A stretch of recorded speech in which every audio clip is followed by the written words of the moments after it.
Hi guys, welcome back. In today's episode we're going to talk about friendships and moving back in.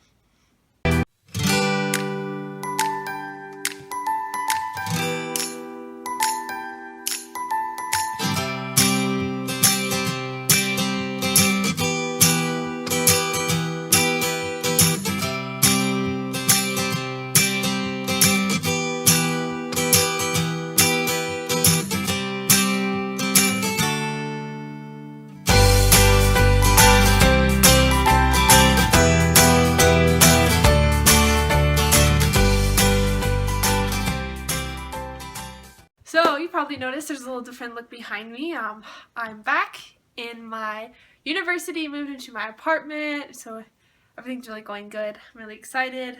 The past couple nights, my housemates and I have been up to like 2 in the morning just talking about our summers and our lives. So that's really great. I'm really excited for the second episode of Adventures in Holiness and just kind of like diving into what it is to have friendships as a girl Theo major and like what those friendships are like and how they're unique and how they're different. I remember the first time I met one of my good friends. He's a guy. I was sitting in Greek class, Greek 3 during the summer. So it was like an intensive where you take a whole semester in 4 weeks. And there was also a freshman class for like freshmen who came early across the building, across the hall. And so this random guy all of a sudden walks in at the beginning of our Greek class. And of course, I know all the rest of the people in the class because we all know each other from classes and everything else. So this random guy walks in. We all kind of look at him like, what are you doing here? Type thing. And I don't know, I piped up and I was like, oh, hey, if you're looking for the freshman class I've been teaching, that's actually across the hall. And he looked at me kind of incredulously and he was like, no, I'm looking for Greek 3. And Dr. Leatherman, the professor, just starts laughing. And that was how I met one of my good friends here. We'll leave his name out for protection, I guess. Protect the innocent and the guilty. So yeah, I kind of assumed he was a freshman. Things got really awkward. I was like, oh, and he came and sat down. And actually we all ended up being really good friends that summer. We all got really close, a bunch of us in the class, and kind of created our squad, and the guy is part of our squad, and we have a great friendship. He's hilarious. It was really funny because how we met, I told him he was in the wrong classroom.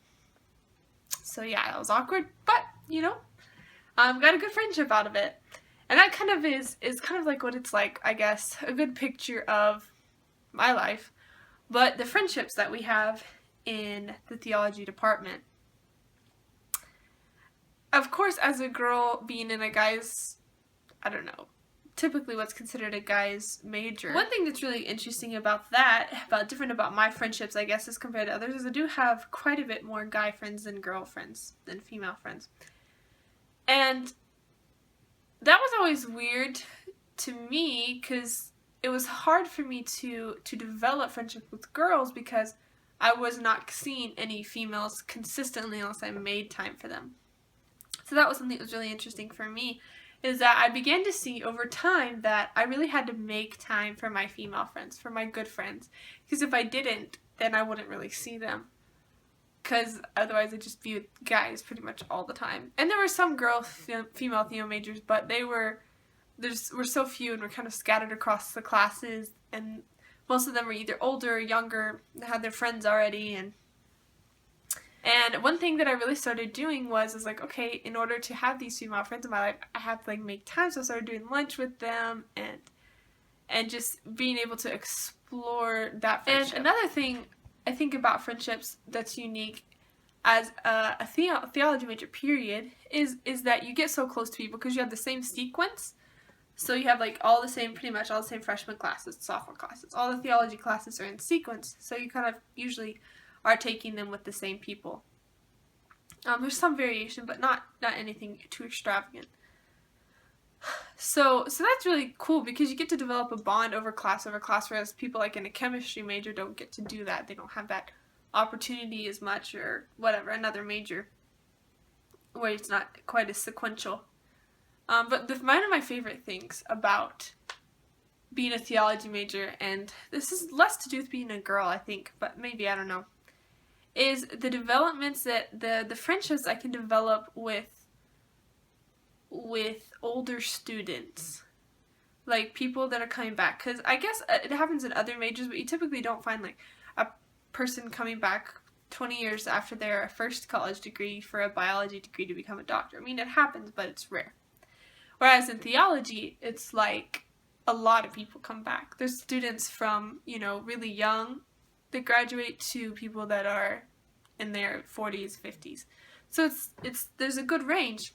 And that provides an opportunity for growth and learning of maturity from the older students, the people who've experienced life. I have two kind of like adoptive parents. One is, she's Brazil. Actually, both of my adoptive parents are Brazilian. It's kind of funny. So one of them is like an adoptive mom to me, and she's a mom to all of us. And that's one of the beauties of, I think, that being a theology major, especially being a girl, is that I can have like the older women as mentors. And for me, that's really priceless. Having an older student as a friend, as someone that I can like look to lean on for wisdom and for comfort in times, because I'm far from my parents and my family. And it provides an older female or another female there for me to be able to see consistently, whereas like I said before, most of the time I'm just seeing only guys consistently. I have to make time for my female friends with those like one female friend, one lady who I could see consistently and really develop that bond, who was older than me and who had experienced life and had that wisdom.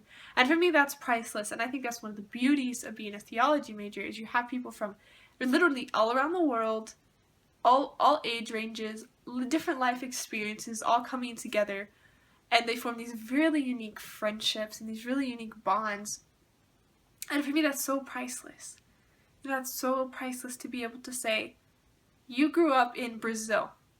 You came to the United States. You did something completely different than I did in my life. You have so much more life experience.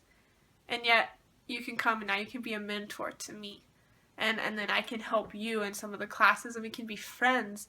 It's very rare that you have the opportunity to be like true friends with someone who's a lot old enough to be your parents. And then like my older brother / adopted father and his wife, they're just really wonderful people.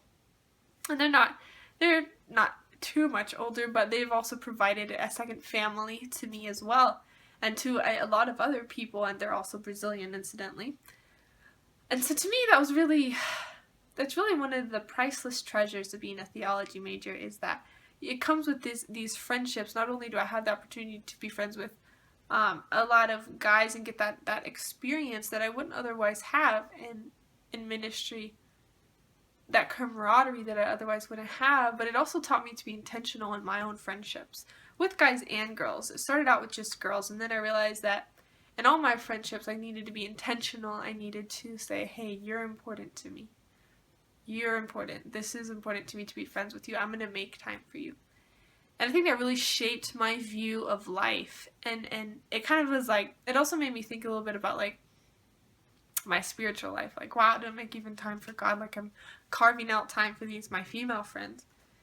And it really just got me thinking about friendships. And that's one of the things I'm really grateful for, I guess I would say, as a girl theology major. And I think it really applies to theology majors as a whole, is the opportunity that we have to have these friendships that are very unique.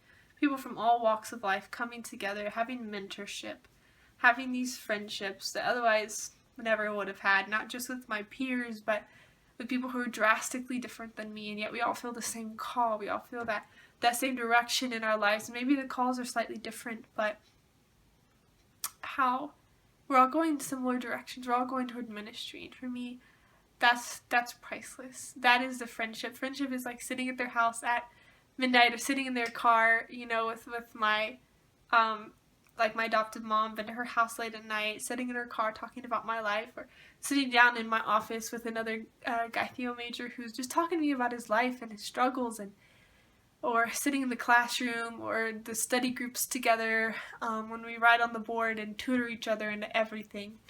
That to me, those friendships, the friendships that I'm going to take with me for the rest of my life. And those are priceless. And that's one of my favorite things about being a girl theology major. Hi guys, thanks for watching.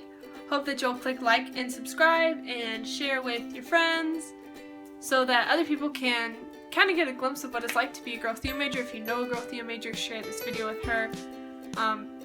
Subscribe for more videos, check it out, keep coming back, there'll always be more. If you have questions for me as a girl theology major, then be sure to comment those questions down below.